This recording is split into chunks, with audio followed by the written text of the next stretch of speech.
The Country of the Blind is a short story written by H. G. Wells. It was first published in the April 1904 issue of the Strand magazine and included in a 1911 collection of Wells's short stories, The Country of the Blind and Other Stories. It is one of Wells's best-known short stories, and features prominently in literature dealing with blindness. Wells later revised the story, with the expanded version first published by an English private printer, Golden Cockerel Press, in 1939. Plot summary. While attempting to climb the unconquered crest of Parasquitopetl, a fictitious mountain in Ecuador, a mountaineer named Núñez, PRN, Núñez, slips and falls down the far side of the mountain. At the end of his descent, down a snow slope in the mountain's shadow, he finds a valley, cut off from the rest of the world on all sides by steep precipices. Unbeknown to Núñez, he has discovered the fabled country of the blind. The valley had been a haven for settlers fleeing the tyranny of Spanish rulers, until an earthquake reshaped the surrounding mountains, cutting the valley off forever from future explorers.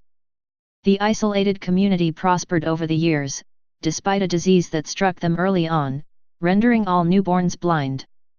As the blindness slowly spread over many generations, the people's remaining senses sharpened, and by the time the last sighted villager had died, the community had fully adapted to life without sight. Núñez descends into the valley and finds an unusual village with windowless houses and a network of paths, all bordered by curbs.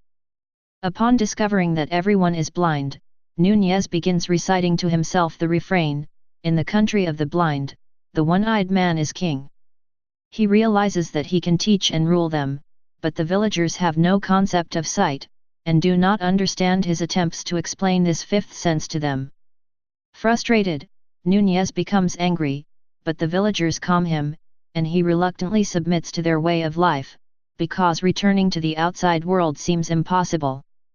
Núñez is assigned to work for a villager named Jacob. He becomes attracted to Jacob's youngest daughter, Medina Sarat.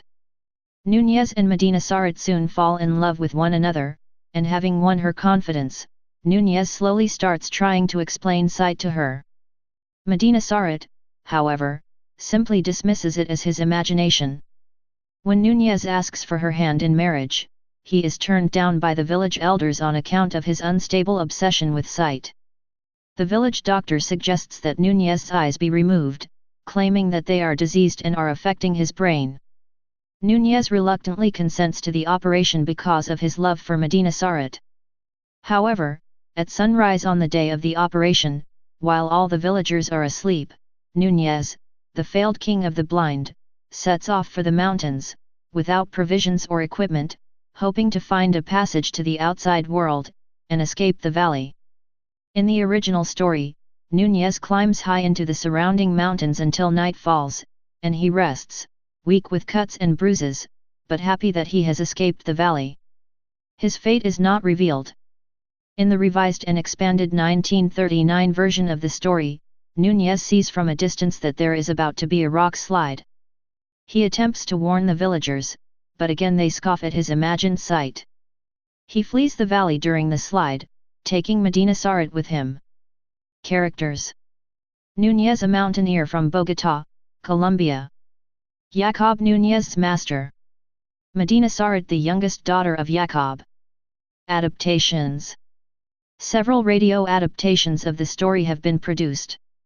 Escape debuted its adaptation starring William Conrad on Thanksgiving week, 1947, which featured a different ending in which Núñez escapes the valley alone, and thus is able to tell the story in character, but goes blind in the process due to the constant glare from the snow.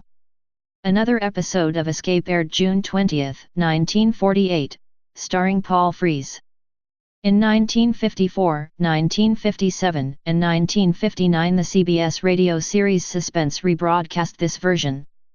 CBS Radio Mystery Theater aired another radio adaptation May 7, 1979. The episode was titled Search for Eden, episode 977, and the main characters' names were changed. Núñez was renamed Carlos and Medina Sarat was renamed Eva. The BBC folded the story in two others by Wells for a BBC Radio 4 extra entitled The Door in the Wall, also with a twist at the end in which the storyteller reveals himself to be the tale's protagonist.